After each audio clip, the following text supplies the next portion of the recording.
hidup ini sudah jadi sekali lagi katakan, oh Tuhan. Saya serahkan kepada Bapak. Selagi aku masih kuat, bila saatnya nanti ku tak berdaya lagi, hidup ini sudah jadi berat.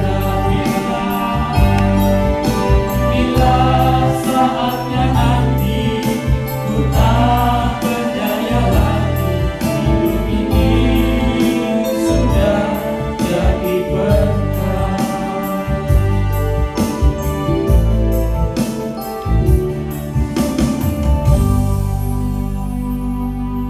Tuhan, kami sudah memuji menyembah Engkau. Kami percaya Engkau bertahta di atas pujian anak-anak Tuhan. Sekarang tiba waktunya bagi Tuhan untuk memberkati kami dengan firman-Mu. Tuhan, kami rindu Engkau sendiri yang berbicara, karena hanya Tuhan yang mampu mengubah sikap hati kami. Hanya Tuhan yang mampu mengangkat di saat kami jatuh. Karena itu Tuhan berbicara saat ini. Persiapkan hati kami menjadi tanah hati yang gembur, yang siap ditaburi benih kebenaran firman Tuhan. Firman-Mu memperoleh tempat dalam hati kami, sehingga bertumbuh dan menghasilkan buah yang lebat. Kami menolak segala kuasa, intervensi kuasa-kuasa jahat, penghulu-penghulu di udara, yang mengganggu konsentrasi kami, yang membuat kami tidak bisa menyimak firman-Mu dengan baik. Kami yang di tempat ini bersatu hati, menolak kuasanya, mematahkan kuasanya di dalam nama Tuhan kami Yesus Kristus. Roh Kudus hadir di tengah-tengah kami, berbicara kepada kami saat ini. Berfirmanlah ya Tuhan, karena kami semua telah siap mendengarkannya. Amin. Silakan duduk. Salam Bapak Ibu. Halo.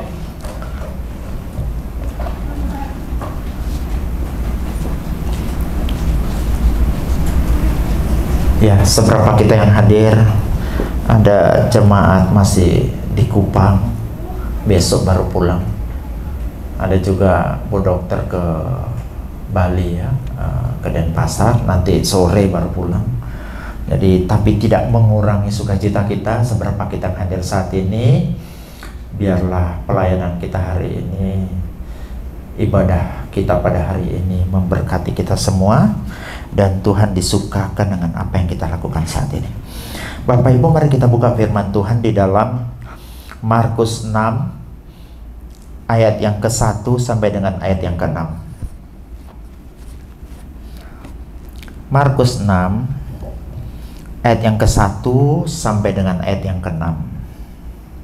Saya baca ayat yang ganjil, Bapak Ibu baca ayat yang ke-6. Markus 6 ayat 1 sampai dengan ayat yang ke-6. Saya baca ayat yang ganjil, Bapak Ibu baca ayat yang ke-6. Kemudian Yesus berangkat dari situ dan tiba di tempat asalnya, sedang murid-muridnya mengikuti dia. Pada hari Sabat yang mereka dari rumah ibadah dan jemaat yang besar takjub ketika mendengar dia, dan mereka berkata, dari mana diperolehnya semuanya itu, nikmat apa pulakah yang diberikan kepadanya, dan mujizat-mujizat yang demikian bagaimanakah dapat diadakan oleh tangannya. Ayat yang ketiga, bukankah ia ini tukang kayu, anak Maria, saudara Yakobus, Yoses, Yudas, dan Simon? Dan bukankah saudara-saudaranya yang perempuan ada bersama kita? Lalu mereka kecewa dan menolak dia. Ayat yang keempat, Maka Yesus berkata kepada mereka, seorang nabi dihormati di mana-mana kecuali di tempat asalnya sendiri, di antara kaum keluarganya dan di rumahnya. Ayat yang kelima, ia tidak dapat mengadakan satu mujizat pun di sana, kecuali menyembuhkan beberapa orang sakit dengan meletakkan tangannya atas mereka. Ia merasa heran dan atas ketidakpercayaan mereka. Bapak Ibu yang berbahagia ialah mereka yang mendengarkan firman Tuhan serta memelihara di dalam hidupnya. Kalau kita teliti Alkitab secara teliti, ada nabi-nabi, ada pelayan-pelayan Tuhan yang melayani dengan sangat berhasil. Contohnya Yunus. Walaupun Yunus itu pelayan yang ogah-ogahan, nabi yang tidak melayani sepenuh hatinya, tapi cukup khotbah 5 kata, 1 kota bertobat. Khotbah 5 kata, 1 kota bertobat. Kalau dalam bahasa Indonesia memang kelihatan 8 kata, tapi dalam bahasa aslinya itu sebenarnya cuma 5 kata. Dan hasilnya 1 kota bertobat dengan seluruh ternak-ternaknya. Petrus juga sangat berhasil dalam melayani. Ketika dia menyampaikan kebenaran, 1 kali dia berkhotbah, 3.000 orang bertobat. Sementara banyak orang sekarang 3.000 kali berkhotbah, belum tentu 1 pun yang bertobat, ya kan? Tapi Petrus 1 kali berkhotbah dan tidak terlalu panjang juga khotbahnya. Alkitab mencatat 3.000 orang bertobat. Bapak Ibu tahu nggak Nuh? Nuh itu dicatat oleh Alkitab ketika dia mulai umur 500. Itu bisa dilihat nanti dalam Kejadian 5 ayat 32. Dan kemudian Nuh itu masuk di dalam bahtera itu tahun 600. Jadi kalau bisa mau ditarik sebuah kesimpulan, Nuh itu melayani kurang lebih 100 tahun. Dia menyampaikan kabar bahwa bumi akan ditenggelamkan kepada orang banyak. Tapi dalam kurun waktu yang 100 tahun itu tak satu pun orang di luar keluarganya yang berhasil dimenangkan.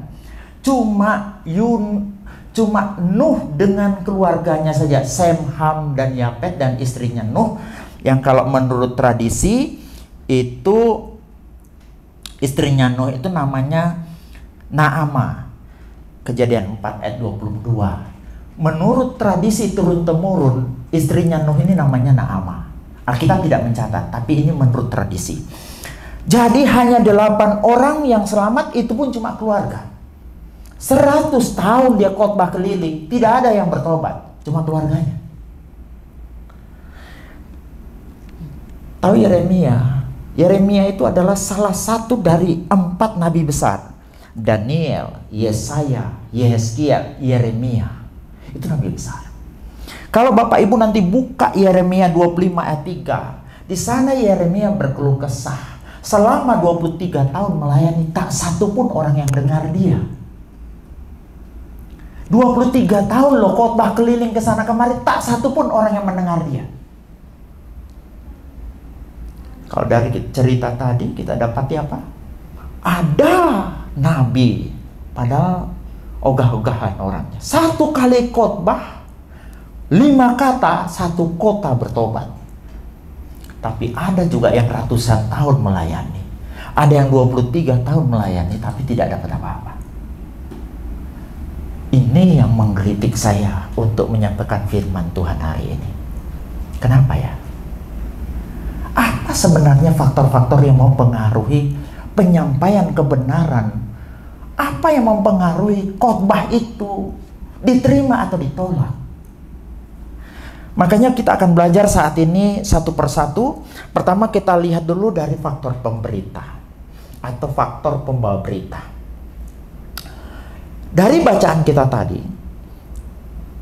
diceritakan bahwa setelah Yesus melayani di sekitar Danau Galilea, mungkin di Kapernaum, Betsaida dan sekitarnya, kemudian dia pulang ke kampung di mana dia dibesarkan. Yesus tidak lahir di Nazaret. Yesus lahir di Bethlehem, tapi dibesarkan di Nazaret. Dia kembali setelah pelayanan di kota-kota sekitar Galilea, kembali ke kota di mana dia dibesarkan yang bernama Nazaret tersebut. Diceritakan di situ bahwa Yesus pada hari Sabat melayani di sinagog. Jadi kalau ada bait Allah di situ, itu kata rumah ibadah, itu tidak dimengerti seperti bait Allah yang ada di Yerusalem. Itu bahasa aslinya sinagog, ya. Sinagog. Nah, sinagog ini sendiri sebenarnya bait Knesset, yang artinya rumah pertemuan. Jadi di sana tidak ada upacara-upacara seperti persembahan korban. Di sana cuma memuji, menyembah Tuhan, baru sharing firman Tuhan. Pada kondisi hari Sabat itu, Yesus diceritakan mengajar di situ. Tetapi apa yang dilakukan ketika dia selesai mengajar? Banyak orang takjub, heran semua orang dengan ajarannya. Tetapi Alkitab mengatakan dalam ayat yang ketiga tadi, mereka kecewa dan menolak dia. Apa yang membuat kecewa? Yang membuat kecewa yang pertama adalah status sosial dari Yesus. Bukankah ia ini tukang kayu? Itu kalau dilihat di dalam Markus 6 ayat 3, Yesusnya yang dikatakan tukang kayu. Tetapi kalau dilihat dalam Matius 13 ayat 55, di sana bukankah dia ini anak tukang kayu? Matius menganggap dia sebagai anak tukang kayu, Markus menganggap dia sebagai tukang kayu. Yang dalam bahasa aslinya itu adalah tekton. Tekton ini dimengerti bukan cuma sebagai tukang mebel, bikin kursi, bikin meja, tapi ini berbicara tukang kayu yang bisa bikin rumah. Ini berbicara tukang kayu yang bisa bikin jembatan, sama seperti kontraktor. Ya, kalau istilah sekarang tekton itu.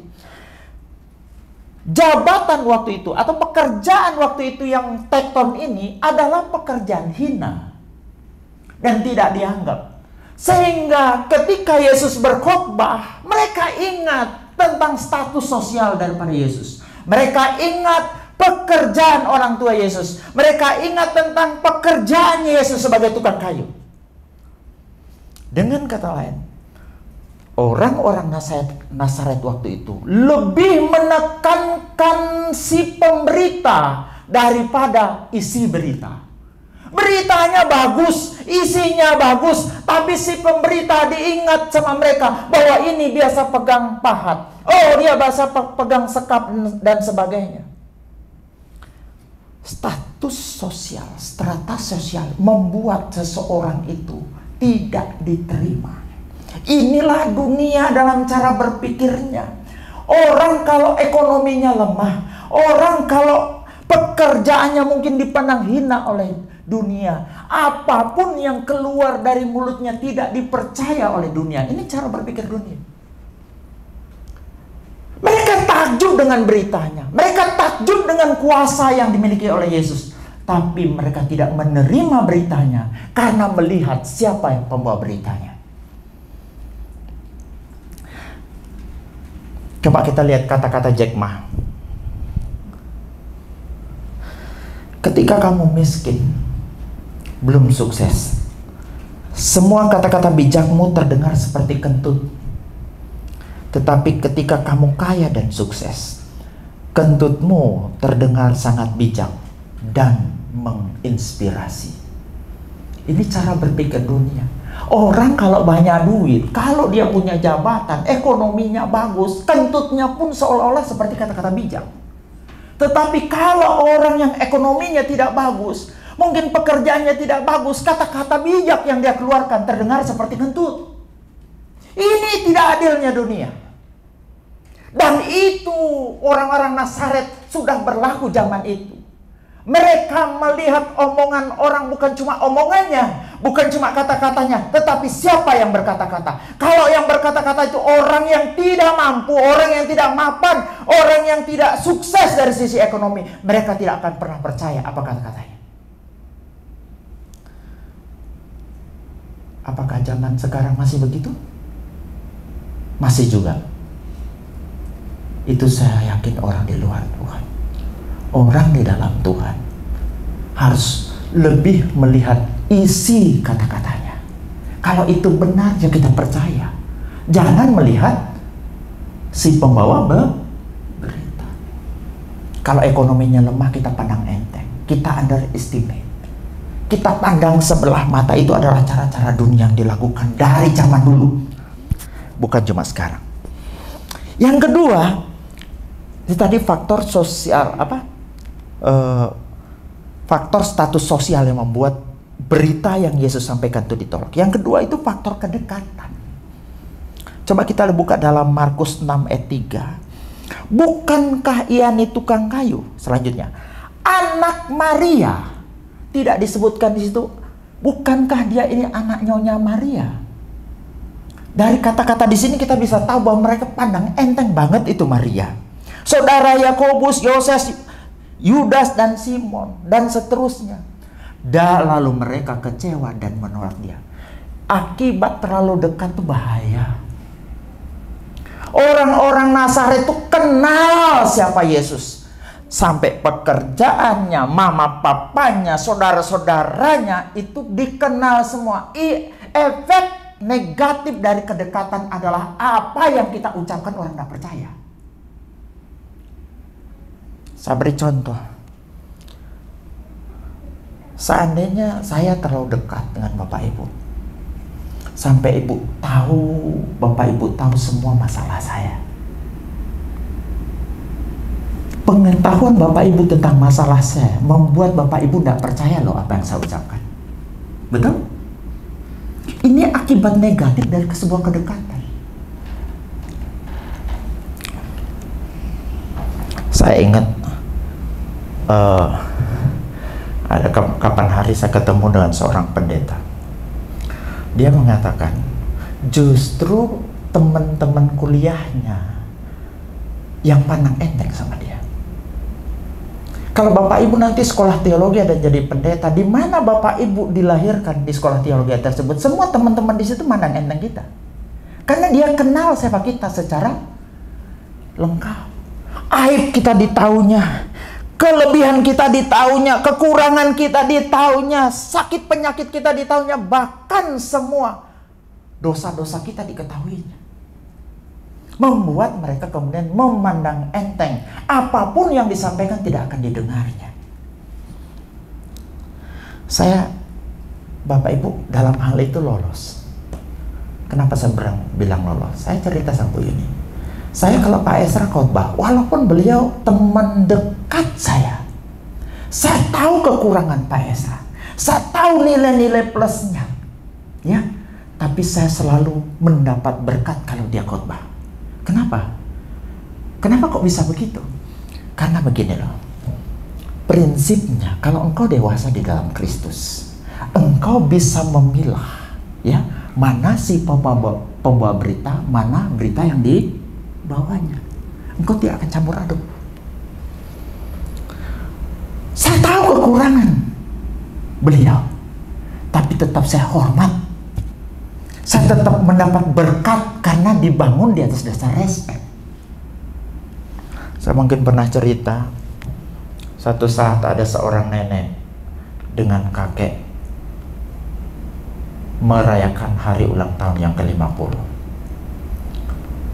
Si anak-anak muda ini bertanya kepada nenek ini, "Nek, kok bisanya nenek betah sama tuh kakek selama 50 tahun?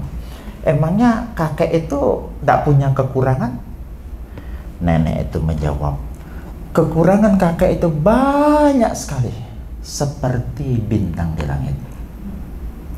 Loh, kalau begitu kok nenek tetap bertahan dengan banyaknya kekurangan daripada kakek itu? Apakah kakek itu punya kelebihan, Nek? Punya juga. Seperti satu kelebihannya, seperti matahari di langit. Lah, sekarang kekurangannya banyak kayak bintang di langit. Kok nenek bisa bertahan dengan kelebihan yang cuma satu, seperti matahari di langit? Apa dia bilang? Ketika matahari tersebut terbit, seluruh bintang itu hilang. Ketika saya fokus pada kelebihannya, semua kekurangan nenek itu, kakek itu hilang. Dalam berelasi semacam itu, teman kita lihat kelebihannya, sehingga semua kekurangannya lenyap. Ini penting, karena kalau tidak, sama seperti orang Nazaret menolak Yesus karena dekatnya mereka dengan Yesus. Tadi karena status sosial, cuma tukang kayu. orang miskin. Yang kedua karena kedekatan. Yang ketiga karena otoritas dan legalitas. Coba lihat Markus 6 ayat 2. Di sana dikatakan apa? Dari mana diperolehnya semua ini? Sebenarnya kalau dalam naskah yang lain dikatakan ini seperti meragukan otoritas Yesus, meragukan hak Yesus untuk mengajar, meragukan legalitasnya. Dari mana dia punya kemampuan semacam itu, kemampuan mengajar? Apakah dia ini pernah sekolah? Apakah dia pernah belajar secara khusus? Dia kok bisa mengajar di depan? Ini yang sedang dipertanyakan oleh orang banyak waktu itu. Orang zaman sekarang juga seperti itu. Kebanyakan hanya melihat otoritas dan legalitas. Itu yang sering dipertanyakan. Apa haknya dia berdiri di depan? Legalitas apa yang dia punya? Otoritas apa yang dia punya? Padahal otoritas untuk menyampaikan firman Tuhan itu nomor 1. Kamu akan punya kuasa kalau Roh Kudus turun ke atas kamu. Amin. Itu nomor 1. Biar kau kuliah profesor doktor, kalau Roh Kudus tidak menyertai, tak ada gunanya. Penting sekali. Ini belajar kita untuk benar-benar rendah hati. Siapapun yang berbicara selagi dia mempunyai pengurapan kuasa Roh Kudus. Bukan berarti saya ngomong dalam hal ini kita tidak penting itu legalitas, bukan berarti nggak penting ya. Tetapi orang yang terlalu mementingkan itu sampai mengabaikan bahwa peranan Roh Kudus jauh lebih penting, itu yang salah.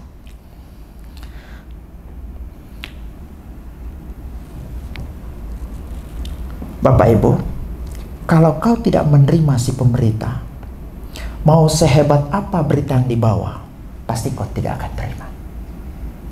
Mulai dulu terima pemberitanya, baru engkau bisa menerima berita yang disampaikannya. Kalau engkau menolak pemberitanya dengan alasan status sosial, dengan alasan kedekatan, dengan alasan legalitas dan otoritas, engkau tidak akan pernah bisa menerima isi beritanya. Itu cara dunia. Kita orang-orang Kristen berbeda. Selanjutnya, ada juga yang menolak karena usia dan pengalaman. Ini ketika suatu saat Timotius melayani di Efesus. Saya perlu jelaskan bahwa usia Timotius waktu itu bukan 21, bukan 20 tahun. Dikatakan di sana apa? Jangan seorang pun menganggap engkau rendah karena engkau muda. Banyak orang merendahkan orang lain, tidak menerima berita yang disampaikan cuma gara-gara usianya masih muda.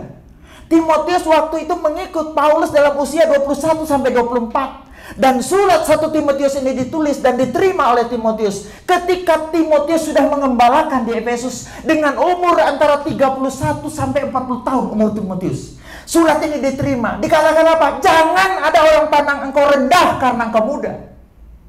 Jadi umur Timotius waktu itu 31 sampai 40. Karena memang di sana pun orang kalau masih muda tidak dianggap. Semua yang dianggap keluar dari mulut orang yang muda itu nggak ada artinya. Karena tidak berpengalaman, kurang makan garam. Padahal Paulus bilang, jangan ada yang menganggap engkau rendah karena engkau muda. Makanya Paulus bilang, kalau engkau muda, umurmu mungkin cuma 21 sampai 40, masih muda. Supaya engkau dihargai, tidak dipandang sebelah mata. Caranya bagaimana? Jadilah teladan. Teladan itu dalam bahasa aslinya tupos. Teladan dalam perkataan, teladan dalam perbuatannya, tingkah laku, teladan dalam kasih, dalam kesetiaan dan kesucian. Engkau mau mengajar apa? Kasih. Ketika engkau menjadi teladan, teladan itu berbicara jauh lebih kuat daripada perkataan. Ketika engkau berbicara tentang apa? Baca firman. Ketika engkau menjadi contoh dalam membaca firman, perkataan apa? Teladanmu itu jauh lebih berbicara lebih kuat. Itu adalah khotbah yang lebih efektif dan lebih manjur daripada kata-kata. Jadilah teladan. Jadi faktor pemberita pertama itu adalah status sosial. Banyak orang menolak karena miskin, karena kurang mampu, karena kedekatan, Terlalu dekat itu berbahaya, makanya harus ada jarak. Karena otoritas dan legalitas, karena usia dan pengalaman. Meskipun engkau muda, kalau engkau diurapi Roh Kudus, kalau engkau bisa menjadi teladan, maka percayalah, engkau punya power, punya kuasa, punya hak untuk menyampaikan kebenaran, menyampaikan firman Tuhan. Yang kedua,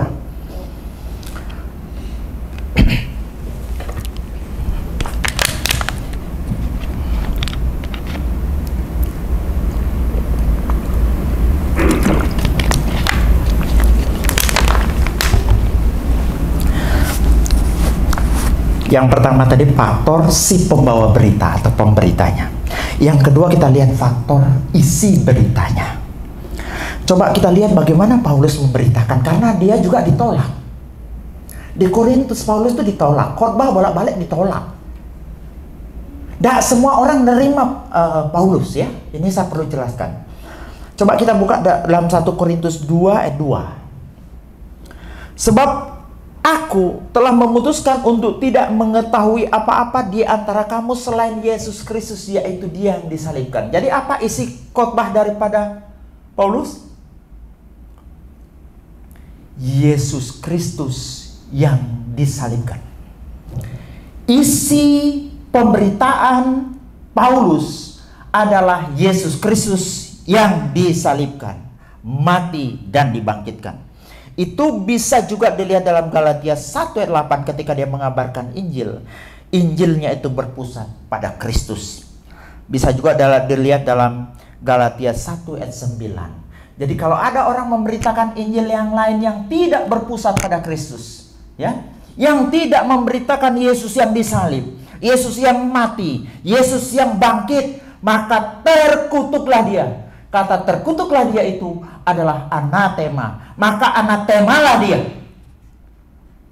Ini kalau di gereja Katolik, kata anatema ini digunakan bagi orang yang dikutuk kemudian dikeluarkan dari gereja. Nah, jadi terkutuklah dia. Jadi Bapak Ibu, dari zaman dulu pusat pemberitaan itu adalah Yesus yang disalibkan, mati, dikuburkan dan bangkit naik ke surga. Pemberitaan, inti pemberitaan Kristen, penyampaian kebenaran Kristen, inti pemberitaan Injil itu adalah Yesus, bukan diri kita. Ya. Banyak orang sekarang kalau khotbah menyampaikan sesuatu yang dia sampaikan dirinya, bukan firman Tuhan, bukan Yesus yang disalibkan.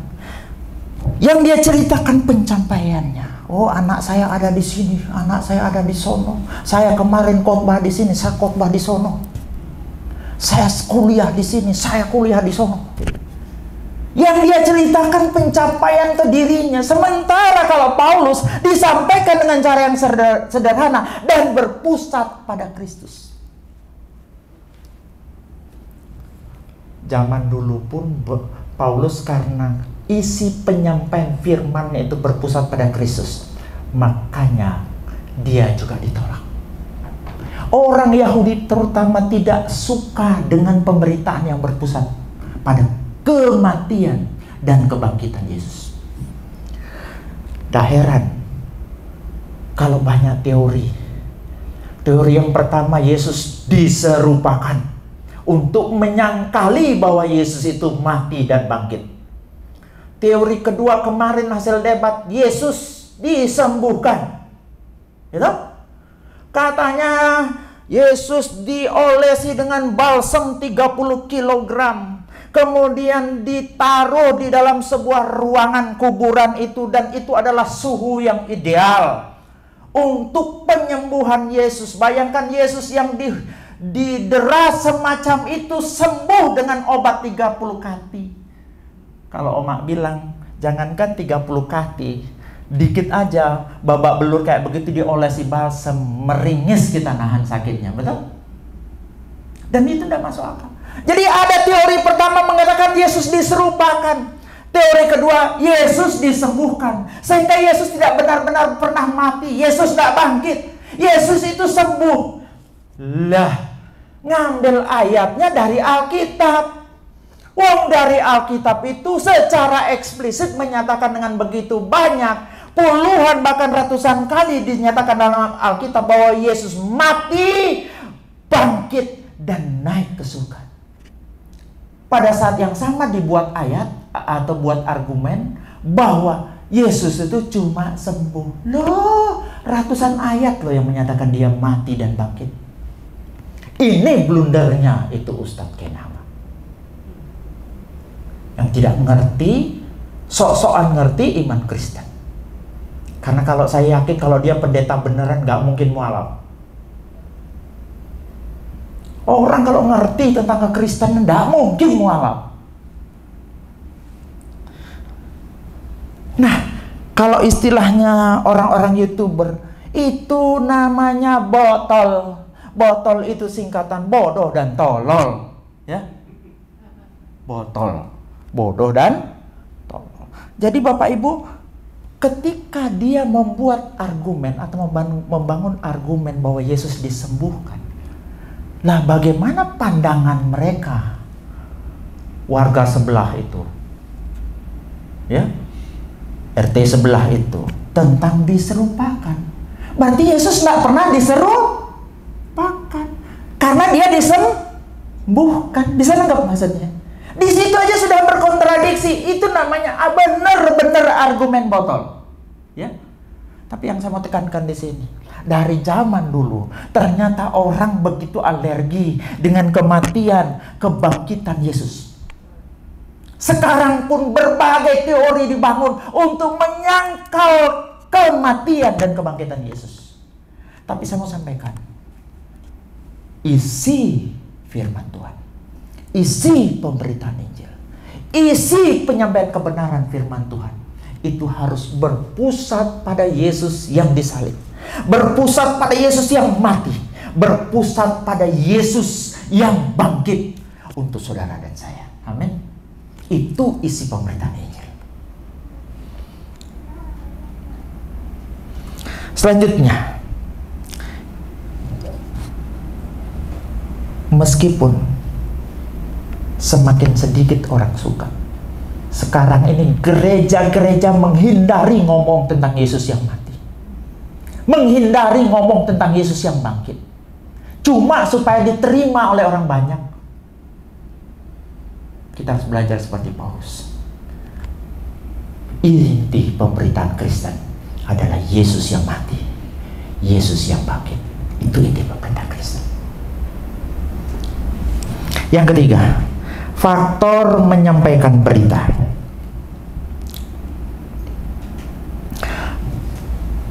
Faktor cara menyampaikan berita. Bapak Ibu, Paulus itu kalau menyampaikan pemberitaan firman itu sederhana. Coba lihat 1 Korintus 2 ayat 1. Demikian pula ketika aku datang kepadamu saudara-saudara, aku tidak datang dengan apa? Kata-kata indah atau dengan hikmat untuk menyampaikan kesaksian Allah kepada kamu. Kalau dalam terjemahan TSI, tidak menggunakan kata-kata yang indah ataupun hikmat duniawi untuk mengajar. Paulus itu kata-katanya sederhana. Itu pun dalam penilaian Petrus, Petrus mengatakan bahwa Paulus itu ketika menulis surat, ketika dia mengajar, banyak orang bingung. Betul? Pernah baca enggak? Petrus menganggap bahwa tulisan Paulus, ajaran Paulus itu banyak yang membingungkan. Itu versinya Petrus. Nanti bisa dilihat dalam 2 Petrus 3 ayat 15 ya. Periksa sendiri di rumah dengan 2 Petrus 3 ayat 16. Kalau tidak percaya saya baca. Hal itu dibuatnya dalam semua suratnya apabila ia berbicara tentang perkara-perkara ini. Dalam surat-suratnya itu ada hal-hal yang sukar dipahami, sehingga orang-orang yang tidak memahaminya dan tidak teguh imannya memutarbalikannya menjadi kebinasaan mereka sendiri, sama seperti yang juga mereka buat dengan tulisan-tulisan yang lain. Sudah sederhana, toh banyak orang bingung. Yesus juga kalau mengajar caranya sederhana, bahkan pakai apa? Perumpamaan. perumpamaan supaya orang lain tuh gampang ngerti. Toh kadang sudah sederhana, sudah pakai ilustrasi, pakai perumpamaan-perumpamaan, orang tidak ngerti, sudah tidak ngerti, mereka juga menolak. Ini dialami oleh Yesus, ini dialami oleh Paulus. Tak tahu bagaimana cara yang pas supaya mereka benar-benar mau nerima. Yang selanjutnya, Paulus itu bukan menggunakan hikmat manusia. Dikatakan di dalam 2 Korintus 10 ayat 4, karena senjata kami dalam perjuangan bukanlah senjata duniawi. Dia tahu ketika dia berkhotbah, ketika dia menyampaikan firman, ketika dia menginjili, itu adalah peperangan. Saudara tahu enggak, saudara sedang berperang masuk ke daerah musuh untuk merampas jiwa-jiwa, untuk merampas, membebaskan pikiran-pikiran yang disandera oleh kuasa jahat. Pikiran-pikiran yang disandera oleh iblis. Tema khotbah saya kemarin waktu di Jakarta. Jangan pernah berpikir ketika engkau menyampaikan firman itu otonom. Engkau sedang berperang dengan kuasa lain yang ada iblis yang bekerja di pikiran orang-orang yang belum percaya, yang mengikat kehendak mereka. Artinya apa?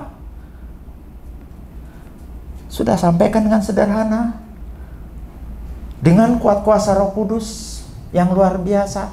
Mungkin yang dimenangkan itu adalah benar-benar ketika berhasil, di mana Paulus bekerja dengan kuat kuasa Roh Kudus.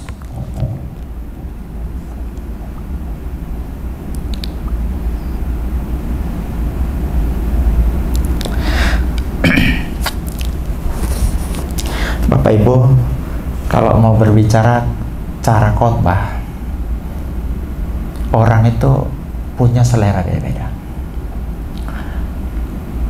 Kalau orang luar Jawa itu senangnya khotbah yang cepat, nggak ada jeda.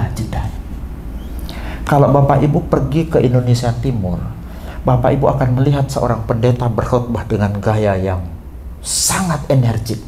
Dia akan mulai ngomong, wow, jadi Bapak Ibu begini gayanya. Saya praktekkan. Jadi saudara, sekian lama engkau yang berbeban berat, engkau yang tidak pernah dilepaskan dari masalah. Pada saat ini saya mau katakan kepada saudara, bla bla bla bla bla, secepat kilat mereka berbicara. Dan itu definisi khotbah bagus di Indonesia Timur. Dia nggak lihat jemaat sambil ngoceh begini ke atas, pelapor dilihat. Ada juga yang lihat ke bawah, saudara, ke bawah. Itu definisi khotbah bagus di sana.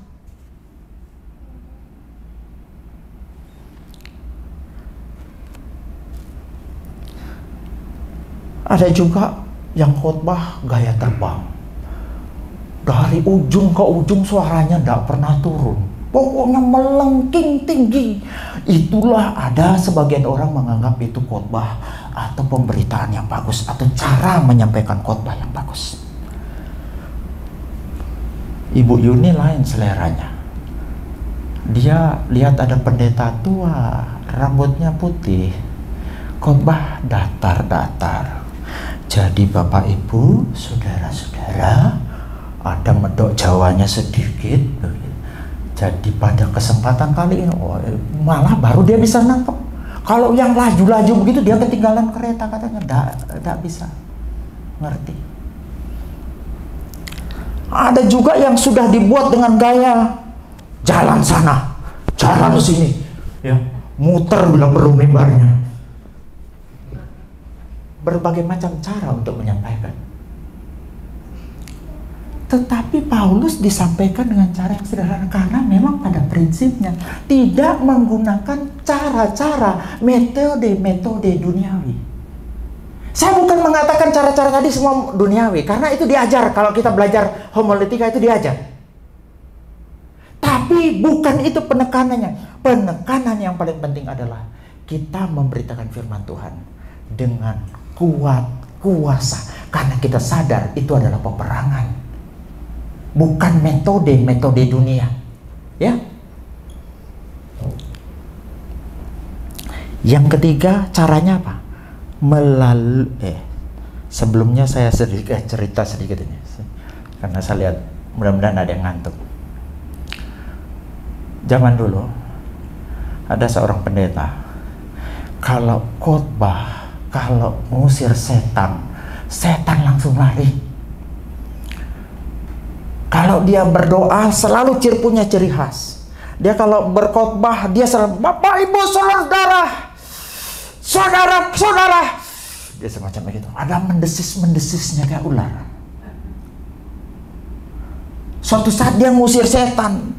Di dalam nama Yesus, saya perintahkan engkau setan keluar. Mahasiswa bilang, kok langsung keluar setannya? Hebat banget nih pendeta. Besoknya dia tiru semua. Dalam nama Yesus, saya perintahkan engkau setan keluar. Setannya nggak keluar. Ternyata pendeta tadi dia mendesis, dia nahan gigi palsunya supaya nggak lepas. Bukan itu yang penyebabnya setan itu lari. Jadi cara boleh sederhana, tetapi kalau dilakukan dengan barangnya dan kuasa Roh Kudus itu jauh lebih penting daripada kita menekankan metode-metode dan cara-cara yang diajarkan menurut hikmat dunia. Yang ketiga caranya adalah melalui tupos atau teladan. Ini paling penting karena ini lebih berbicara jauh lebih kuat daripada apa yang kita sampaikan.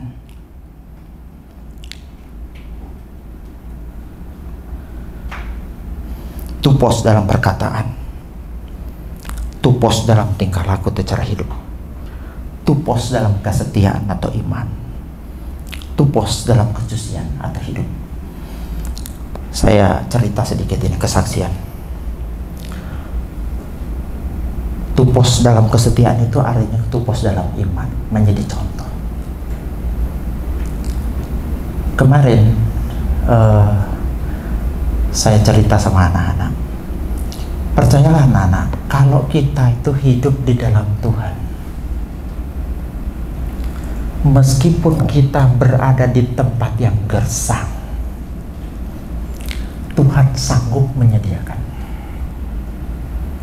Saya ulangi, bukan masalah tempat engkau nanti akan diberkati, tapi masalah siapa yang menyertai engkau, itu kunci berkat.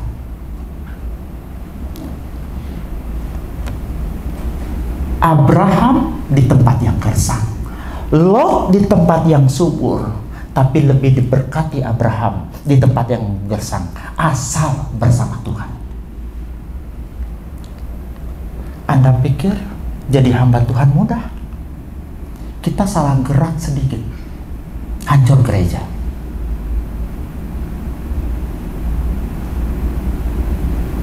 Saya cerita sama anak-anak, tahukah bagaimana kita bergumul menyiapkan firman Tuhan supaya tidak bertabrakan dengan yang pernah dikhotbahkan? Yang kedua, selalu baru setiap hari. Saya tanya pendeta di Jakarta, kalau Bapak berapa khotbah mampu siapkan? Saya 1 bulan 1. Mereka jawab begitu. Lah kami bagaimana? Setiap minggu harus ada 1 minimal atau 2 yang baru dari Alkitab yang sama. Anak-anak, istri jadi saksi bagaimana bergumulnya. Tuhan bantu saya, bukakan rahasia firman. Mereka berdoa di dalam, saya di luar ngerjain tugas itu. Adakah jaminan masa depan? Seandainya RCC bubar, kami tidak tahu kami kemana. Anda pikir gampang memindahkan satu keluarga dari sono kemari sampai di sini luntang-lantung?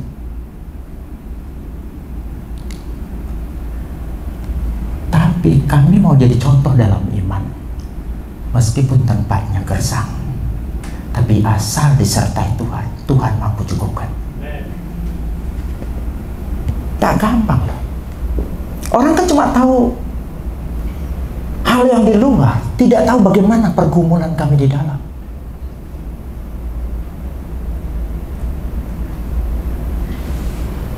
Ini supaya sedikit kita memahami. Ini yang saya beri contoh pada anak-anak. Anak-anak jangan khawatir, kamu kuliah. Kamu kuliah. Buktinya si Isabella sudah dapat tempat sekolah. Saya bilang kalau Tuhan tidak melakukan mujizat dengan memberikan uang yang cukup untuk dia sekolah di tempat yang bagus, dia akan menyediakan tempat yang murah. Dan kami bisa bayar itu. Dan itu terbukti.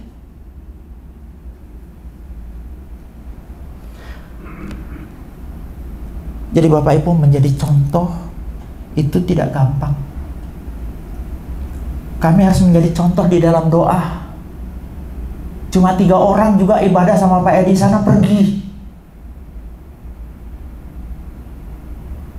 Mau ada orang, tidak ada orang, pergi. Kami harus menjadi contoh dalam kesucian hidup. Oke lah, setiap orang punya masa lalu. Tapi kami harus menjadi contoh di dalam keluarga kami. Karena banyak gereja hancur karena istri gembala. Banyak gereja hancur karena anak-anak gembala. Tetapi kami harus bisa bilang, kamu di sini itu jadi contoh. Ibadah jadi contoh dalam ibadah. Kecil-kecil sudah bisa berdoa sekarang. Jadi menjadi contoh itu adalah khotbah yang jauh lebih kuat daripada yang diucapkan. Cara ibadah, cara menyampaikan berita, pertama itu sederhana. Yang kedua penuh kuasa, bukan hikmat dunia. Yang ketiga dengan teladan. Yang terakhir, faktor pendengar atau pendengar berita. Jadi pertama tadi faktor pembawa berita atau pemberita. Yang kedua faktor isi berita. Yang ketiga faktor cara menyampaikan berita itu. Yang keempat faktor pendengarnya. Karena banyak juga khotbah yang ditolak, firman Tuhan yang ditolak, bukan persoalannya pada pemberitanya, bukan persoalan pada pembawa beritanya, tetapi orang yang mendengarkan berita itu masalahnya. Karena masalahnya di situ. Tidak sepenuhnya semua penolakan itu terjadi karena yang khotbah, karena isi khotbah, cara nyampaikan khotbah, tetapi bisa yang ketiga, karena orang yang dengar khotbah itu sendiri bermasalah. Coba buka, lihat dalam 2 Timotius 4 ayat 3. Karena akan datang waktunya orang tidak dapat lagi menerima ajaran sehat. Jadi di sini yang mempunyai persoalan siapa? Orang yang menerima, betul? Mereka nggak mau ajaran yang sehat. Tetapi mereka akan mengumpulkan guru-guru menurut kehendaknya untuk memuaskan keinginan telinganya. Coba saya lihat dalam bahasa aslinya itu keneto. Keneto itu sebenarnya artinya gatal. Makanya kalau mau lihat terjemahan TL, coba kita lihat terjemahan lama. Karena masanya akan datang kelak, manakala orang tiada tahan akan pengajaran yang benar. Tetapi sebab gatal telinganya, hendak mendengar, maka dihimpunkannya guru-guru bagi dirinya menurut hawa nafsunya sendiri. Keneto itu gatal. Ceritanya begini, ada anjing yang yang kupingnya panjang. Anjing ini punya kebiasaan senang sekali menggaruk-garuk kupingnya yang gatal itu. Ketika ada seseorang melihat ada anjing model yang begitu, yang suka menggaruk-garuk kupingnya yang gatal, datanglah dia memanfaatkan itu untuk mengambil keuntungan dari anjing yang suka menggaruk-garuk telinganya tersebut. Diberikanlah sesuatu yang enak kepada anjing itu, supaya telinganya yang gatal itu terpenuhi keinginannya.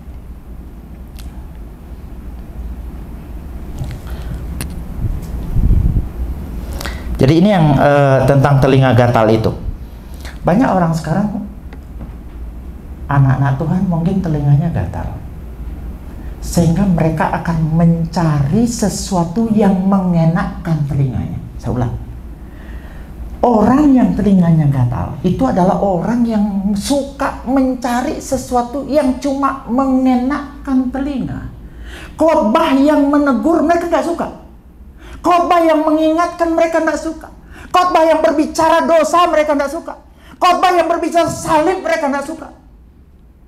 Yang mereka suka cuma khotbah yang mengenakkan telinga. Apa yang bagus-bagus? Saudara masih hidup dalam Tuhan, amin. Engkau boleh berdosa, buat dosa apa saja. Saudara selamat. Kan begitu yang disenangi kan? Dan kalau ada khotbah yang mulai mengingatkan tentang dosa, bahwa bukti bahwa Kristen sungguh-sungguh adalah kita berjuang melawan dosa-dosa tersebut dengan kuat kuasa Roh Kudus. Kita belajar hidup dalam kekudusan. Khotbah-khotbah yang mengenakan kuping yang gatal, itu selera orang pada akhir zaman. Jadi Bapak Ibu, tidak selalu masalah itu ada di pembawa berita, pengkhotbah. Tidak juga selalu masalah itu ada pada isi khotbah. Tidak juga selalu masalah itu ada pada cara membawakan khotbah. Bisa jadi masalah itu terletak pada pendengarnya, di mana pendengarnya itu mempunyai telinga yang gatal, yang suka cuma kepada firman, khotbah-khotbah yang mengenakan telinga. Yang selanjutnya ditentukan selera pendengar. Pendengar itu punya selera macam-macam. Ini kalau kita berbicara selera susah memang, ya. Si A senangnya khotbah yang model begini. Si B sukanya khotbah yang isinya begitu. Si C khotbah yang kayak begono. Selera susah mau ketemu. Sama dengan saya, misalnya saya suka babi guling, saudara tidak. Saya suka capcay, saudara tidak. Ya beda. Di sini ini beda-beda selera kita. Saya tidak tahu selera terhadap firman Tuhan yang model bagaimana, saya tidak tahu. Setiap orang masing-masing. Kalau sudah berbicara selera, ini kita lihat di dalam 2 Timotius 4 ayat 4. Karena akan tiba waktunya, orang tidak mau lagi mendengarkan ajaran benar. Mereka hanya akan mencari guru-guru yang mengajarkan hal-hal yang enak didengar saja, yaitu yang sesuai dengan selera mereka. Itu dalam terjemahan TSI tahun 2014. Yang sesuai dengan selera mereka. Bapak Ibu tahu nggak lalat? Lalat itu Bapak kasih makanan yang enak di restoran yang bersih, dia tidak suka. Dia akan cari yang aroma sampah, karena memang seleranya itu. Saya sempat mikir, kenapa sih RCC ini susah banget? Seleranya RCC ini kayak gimana sebenarnya kan? Nanti si A melayani baru datang, kalau nggak melayani nggak datang. Sampai gumun saya.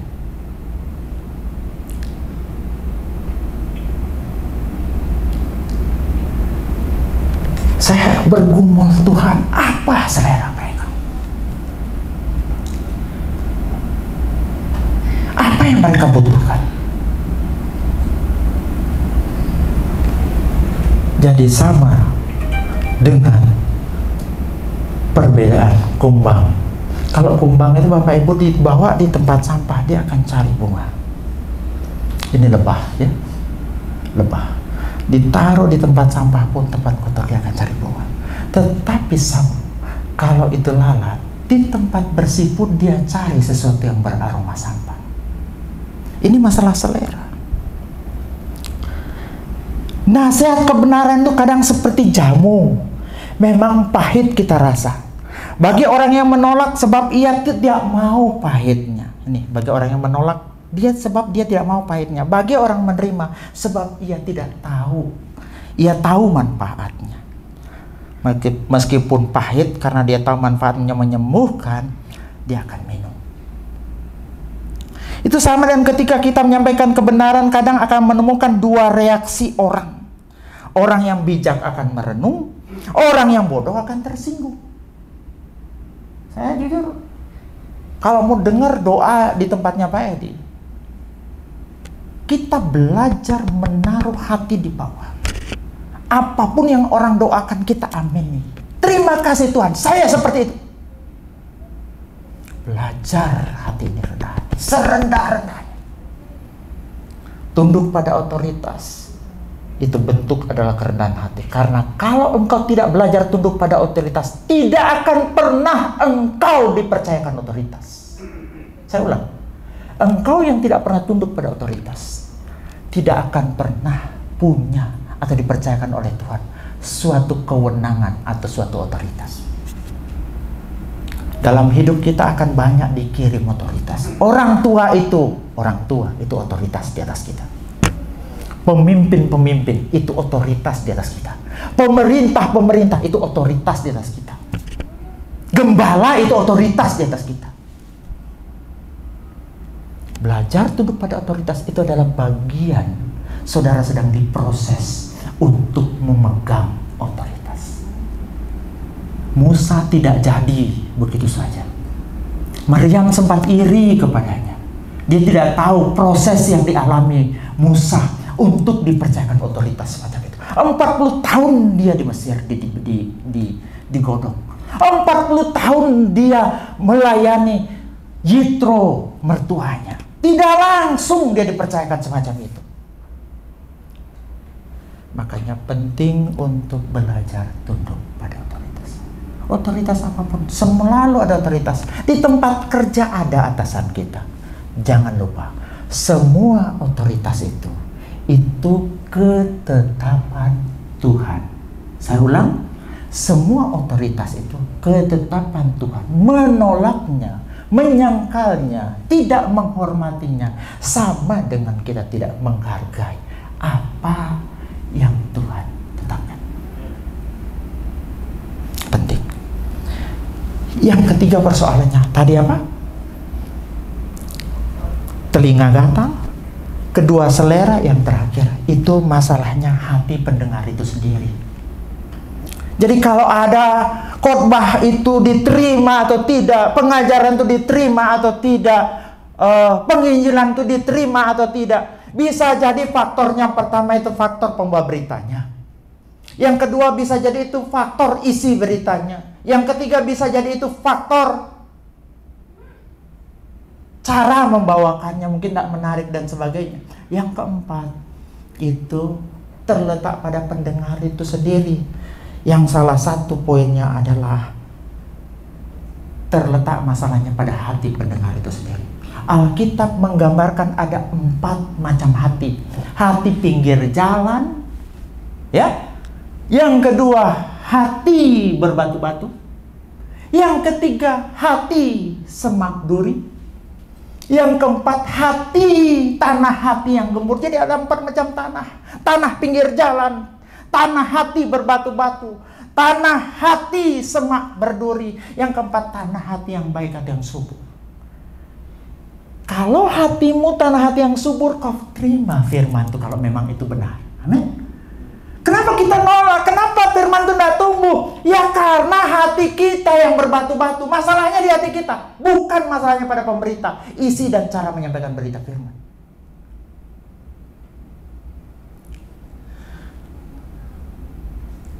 Satu proses yang paling sulit bagi setiap orang, jujur, ketika hati kita mau dihancurkan oleh Tuhan. Untuk mendapatkan tanah hati yang subur, tanah itu perlu dibajak, disiram, dipupuk, dirawat, baru dia menjadi tanah hati yang subur. Kalau tidak begitu, ditaburi benih sebaik apapun, dia tidak akan bisa tumbuh. Ditaburi benih unggul sekalipun, dia tidak akan bisa tumbuh. Benih unggul itu hanya bisa tumbuh di tanah hati yang subur, yang telah digarap oleh Tuhan. Kalau engkau selalu menolak firman, walaupun kau tahu itu benar, bisa jadi hatimu berbatu-batu. Ambil komitmen. Tuhan, saya hari ini dengar firman. Kuatkan saya melakukan. Biarkan firman-Mu tertanam dalam hati saya. Kalau ada dosa kita yang belum diselesaikan, berhenti. Tuhan, saya selesaikan di sini. Saya ingin hidup baru. Itu orang yang tanah hatinya itu tanah hati yang baik. Ketika benih firman Tuhan ditaburkan, benih itu akan bertumbuh dan menghasilkan buah-buah yang lebat dalam hidup saudara. Buah-buah dalam hidup itu ada 2. Satu itu buah-buah roh, yang kedua itu buah-buah pelayanan. Bagaimana mungkin kita menghasilkan buah pelayanan kalau buah roh aja nggak tumbuh, nggak keluar? Kita harus benar-benar memilih hati tanah yang gembur. Jadi Bapak Ibu Saudara yang kekasih dalam Tuhan, kesimpulannya begini.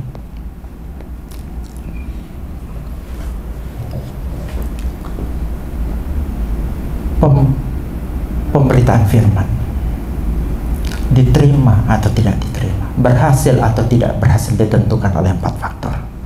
Faktor pemberita, biasanya kalau tidak diterima dilihat karena orang lihat status sosialnya. Orang tidak terima karena kedekatan dengan si pembawa berita, karena mempertanyakan otoritas dan legalitas. Yang ketiga, yang keempat, karena melihat usia dan pengalaman dari si pembawa berita. Yang kedua, faktor isi berita. Justru karena Paulus berpusat pada Yesus yang disalib, mati, dan bangkit, apa yang dia sampaikan ditolak. Tapi karena berita itu ditolak, apakah kita akan mengalihkan menjadi menyampaikan berita yang lain terhadap pemberitaan kita? Tidak. Kita harus tetap memberitakan Yesus yang disalib, Yesus yang mati, dan Yesus yang bangun. Bukan Yesus yang disembuhkan, bukan Yesus yang diserupakan, atau Yesus-Yesus yang lain. Karena kita dikatakan anatemalah orang yang memberitakan Injil yang lain. Yang ketiga, faktor cara menyampaikan. Paulus nyampaikan sederhana loh, bahkan dengan kuat kuasa, bukan dengan hikmat dunia. Toh banyak orang menolak. Apalagi disampaikan dengan cara yang ribet, tidak dengan kuasa Roh Kudus, tentunya lebih banyak orang menolak. Selanjutnya kita perlu menyampaikan berita itu dengan teladan, karena teladan itu berbicara jauh lebih kuat daripada pemberitaan secara verbal. Yang keempat, bisa jadi bukan karena pemberitanya, bisa jadi bukan karena isi beritanya, bisa jadi bukan karena cara membawakan beritanya, bisa jadi memang pada pendengar berita itu sendiri. Karena apa? Telinganya gatal. Yang kedua, seleranya memang selera, bukan selera anak-anak Tuhan. Yang ketiga, karena hatinya yang keras, hatinya berbatu-batu. Bisa jadi hatinya adalah hati pinggir jalan, bisa jadi hati yang berbatu-batu, bisa jadi hati semampukan. Tapi firman Tuhan mengatakan, kalau hati kita menjadi tanah yang gembur, pasti setiap pemberitaan firman Tuhan kita akan menerimanya. Firman Tuhan akan bertumbuh, menghasilkan buah-buah yang lebat dalam hidup kita. Tuhan Yesus memberkati. Mari kita berdoa.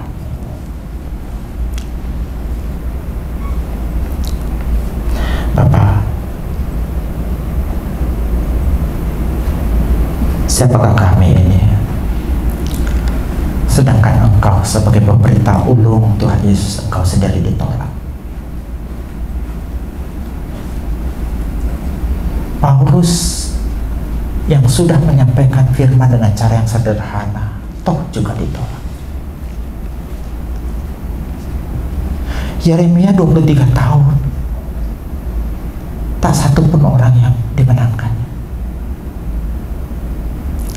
Nuh ratusan tahun, entah kurang apa lagi yang harus dia lakukan, tak satu pun di luar keluarganya yang bisa diselamatkan. Siapakah kami ini Tuhan? Kami adalah orang-orang yang terbatas. Saat ini kami belajar dari firman-Mu, ada 4 faktor yang berkaitan dengan penerimaan atau penolakan terhadap firman. Tuhan, ampuni kami jika kami sering melihat status orang yang menyampaikan firman. Kami melihat kekurangan-kekurangan mereka, padahal kekurangan kami jauh lebih banyak, Tuhan. Ampuni kami. Meteraikan firman-Mu dalam hati kami, sehingga menghasilkan buah yang lebat untuk hormat kemuliaan nama Tuhan. Dalam nama Yesus kami sudah berdoa.